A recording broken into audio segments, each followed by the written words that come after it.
Welcome to Stories of the Master.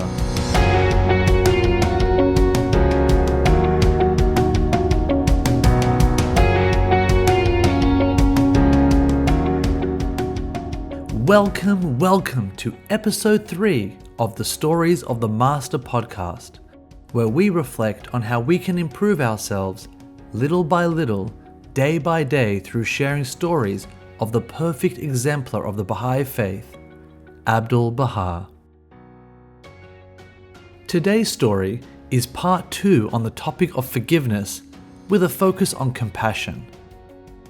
In the last episode, we reflected on someone who may have talked behind our backs or hurt our feelings. In the story of Abdu'l-Baha, Sheikh Mahmud was not someone who was originally close to the Master before he acted poorly towards him. So what if a person that hurt or offended you was in your family? A person you loved, protected and cared for? What if they made it their mission to hurt you? How could you forgive this act of betrayal? Well, by now you know that we have an answer through a story of the Master, Abdu'l-Baha.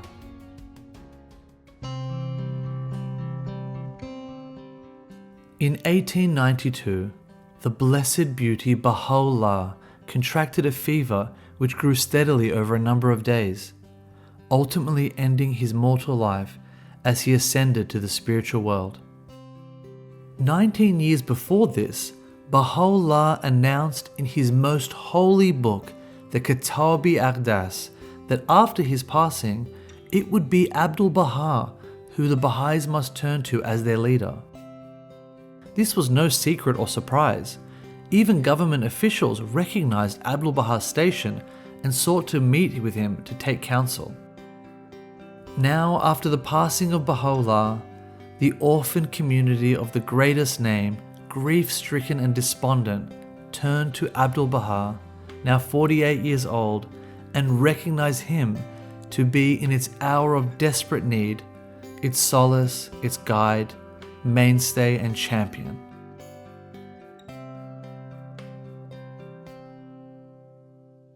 The clear appointment of a successor is a first in religious history. Almost every faith had an immediate division after the ascension of the manifestation of God. The covenant of Baha'u'llah truly protected the Baha'i faith, and this clear announcement was not refuted. But it still didn't stop jealousy and anger from those who sought power. And the one person who was most impacted by this was a man named Mirza Muhammad Ali.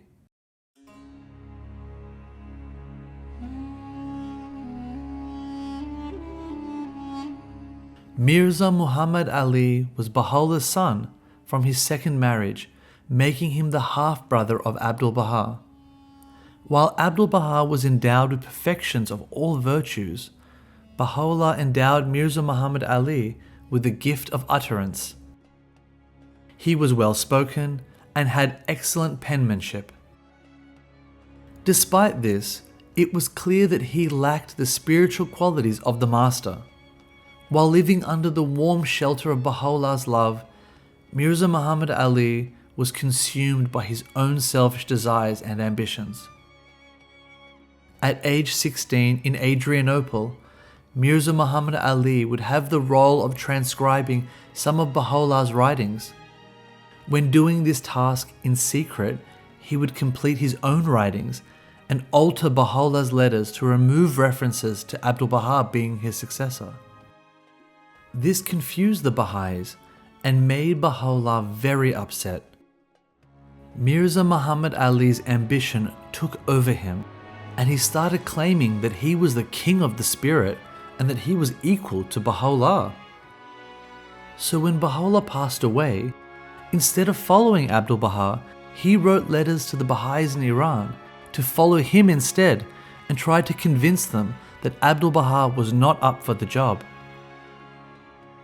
After all of this effort, the entire Baha'i world still followed Abdu'l-Baha. All but 6 families, which sided with Mirza Muhammad Ali. Since they failed to cause a real division, they focused their attention on hurting Abdu'l-Baha. In preparation for Baha'u'llah's funeral, Abdu'l-Baha was responsible for washing his sacred body. Abdu'l-Baha was weeping so heavily and overwhelmed by his loss. Instead of helping his brother, Mirza Muhammad Ali went into the room where Baha'u'llah's body was being washed and took possession of a case of sacred writings and the seal of Baha'u'llah, so he can continue to alter the holy writings. It didn't stop there. Mirza Muhammad Ali then allowed one of his followers to live in the shrine of Baha'u'llah. This man would wait for Abdu'l-Baha to visit his father's resting place to pray and plant flowers, only so he could yell abusive words to the master. If this wasn't enough, Mirza Muhammad Ali would regularly meet with the authorities of Akka just to spread rumors about Abdu'l-Baha to make his life awful. He convinced them that Abdu'l-Baha was hiding weapons in the shrine of the Bab and had an army of 30,000 soldiers to take over the government. Because of all this, the government sent spies to monitor Abdu'l-Baha and at one point threatened to hang him. All of this troublemaking made the governor of Akka sick and tired, and he ordered Mirza Muhammad Ali and Abdu'l-Baha to be denied their current freedoms and forced them to stay within the prison walls of Akka. This broke Abdu'l-Baha's heart. With all of this pain he suffered, his main source of joy was visiting the shrine of Baha'u'llah, which he could no longer do. It hurt him so much that he built a small cabin on the roof of his home so he could see the fields in the direction of the holy shrines. All of this suffering because of the selfishness of his half-brother, Mirza Muhammad Ali. Can you guess what Abdu'l-Baha did next? Was it time for revenge and to teach Mirza Muhammad Ali a lesson? What would you do to a man who you loved but was so cruel? The master took an approach that truly surprised me. Of course, Baha'is believe in justice, and Abdu'l-Baha did defend himself against these false allegations on several occasions throughout the commission. But then he did the unimaginable. Abdu'l-Baha proactively approached the governor of Akka and pleaded with him, not to set himself free, but to free his younger half-brother Mirza Muhammad Ali. He could no longer bear seeing him suffer and fought on his behalf to send him back to live in the mansion of Bahji. The governor honored this request, setting Mirza Muhammad Ali free, while Abdu'l-Baha remained a prisoner during the investigation. Can you believe that? Instead of taking revenge, he showed supreme forgiveness and compassion towards Mirza Muhammad Ali, not because he deserved it, but because this is the love that a true Baha'i must show. Abdu'l-Baha's love for his family was unconditional. Think back to the scenario of a family member upsetting you. Were they as cruel as Abdu'l-Baha's half-brother? Unlikely. If Abdu'l-Baha can balance justice, love and forgiveness in such an extreme situation, we can do the same in our day-to-day lives. Let me leave you with these words from the master, Abdu'l-Baha.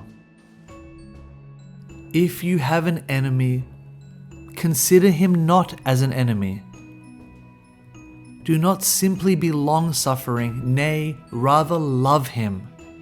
Look upon him with the eye of friendship. You must treat him well. This is right.